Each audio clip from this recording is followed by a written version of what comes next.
Welcome to కావేస్ media. నేను మీరు రవిచందర్. జగన్ గారి పద్ధతి ఎలా ఉంది అంటే దొంగ దొంగ దొంగ దొంగ అంటే నేను కాదు దొంగ అన్నట్టున్నది. తిరుపతికి వెళ్ళి దేవుని దర్శనం చేసుకోవాలి.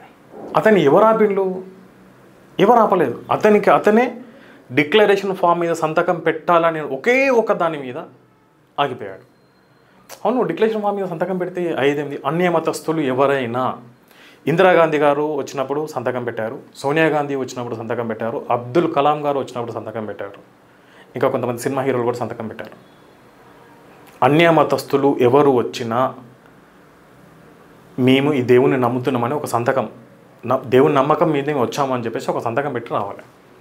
ఇది ఎప్పటి నుంచో ఉంది. ఇది టీడీపీ గవర్నమెంటా, లేదంటే వైసీపీ గవర్నమెంటా, లేదంటే కాంగ్రెస్ గవర్నమెంటా తీసుకొచ్చింది కాదు. టీటీడీ ట్రస్ట్ అనేది ఎప్పుడైతే ఉందో అప్పుడే అన్యమతస్తులు వచ్చినప్పుడు ఇక్కడ సంతకం పెట్టాలనేది ఆ రోజు నాడు చేసినది. ఇది మీకు సంతకం పెట్టడానికి ఎందుకు అంత బాధ? మీరు ఇప్పుడు నిన్న ఉన్న సిచ్యువేషన్లో డిక్లరేషన్ ఫామ్ మీద మీరు సంతకం పెడితే మీరు హీరో అయ్యేవాళ్ళు, పబ్లిక్ అందరికీ మీరు హీరో అయ్యేవాళ్ళు. అవును, నేను అన్యమతస్తుని, నేను వెంకటేశ్వర స్వామిని నమ్ముతా, నేనేం తప్పు చేయలేదు అని మీరు ఒక సంతకం పెట్టేది ఉంటే నిన్న మీరు అందరి ముందు హీరో అయిపోయేవారు. మీరు ఆ ఖచ్చితంగా వీళ్ళు డిక్లరేషన్ ఫామ్ మీద సంతకం పెట్టవలసి వస్తుందని మీరు తప్పుకున్నారు చూడు, ఇక్కడ మీరు జీరో అయిపోయారు. వైసీపీ పార్టీలో కూడా చాలామందికి అవును డిక్లరేషన్ ఫామ్ మీద సంతకం పెడితే అయ్యేదేముంది, పోయేదేముంది, దానివల్ల ఎవరికేం లాస్ ఉంది?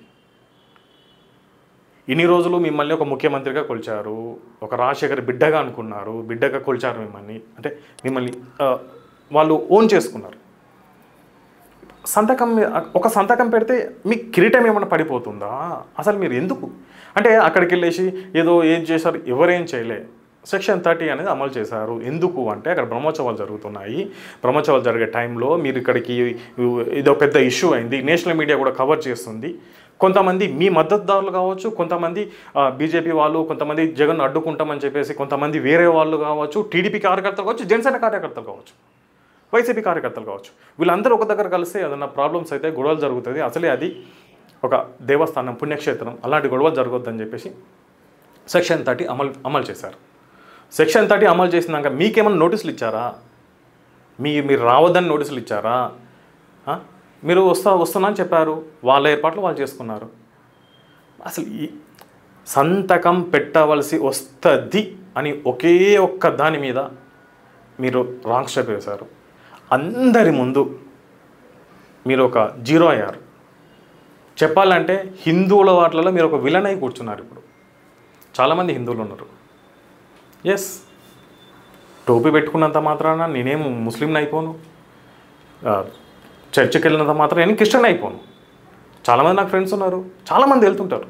పవన్ కళ్యాణ్ కావచ్చు, ఇంకెవరో కావచ్చు, ఎవరు పవన్ కళ్యాణ్ చర్చిలోకి వెళ్తాడు, ప్రేయర్ చేసిండు, మసీద్కి వెళ్ళిండు, దర్గాలకు దర్శించుకున్నాడు, ఇక్కడికి తిరుపతికి వస్తాడు, అమ్మవారి టెంపుల్కి పోతాడు, ఇంకా ఎన్ని టెంపుల్ అన్ని టెంపుల్కి వెళ్తుంటాడు. ఎవరన్నా చెప్పాల్సింది ఒకటి, నేను నా మతాన్ని నేను ఆచరిస్తాను, పక్కా మతాలను నేను గౌరవిస్తాను. ఇంకొకటి, మీరు పదే అసలు మీకు తెలిసి మాట్లాడుతున్నారో తెలియక మాట్లాడుతున్నారో అర్థం కావట్లేదు.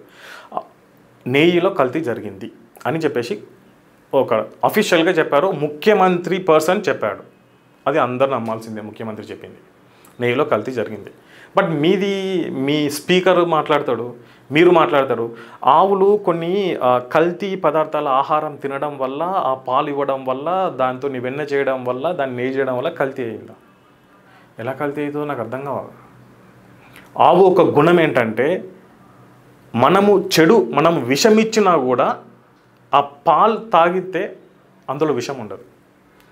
అందుకే దాన్ని గోమాత అని ఒక దేవునిలాగా కొలిచేది. అందుకు అది ఎన్ని వ్యర్థాలు తిన్నా, అది ఏం తిన్నా పాలలో మాత్రం అలాంటివి ఏం బయటికి రావు. అందుకే దాన్ని ఆవుకు మనం విషం పెట్టేసి అది తిని చనిపోయినాక కూడా పాలు పిండితే కూడా, అది తిన్న తర్వాత మనం పాలు పిండితే కూడా పాలల్లో 100% ప్యూరిటీ ఉంటుంది, 1% కూడా తగ్గదు. అది తిన్న విషం పాలల్లో ఎట్టి పరిస్థితుల్లో రాదు. అందుకే ఆవుని మనం గోమాతతో పోలుస్తారు. దేవునని మొక్కుతారు ఆవుని.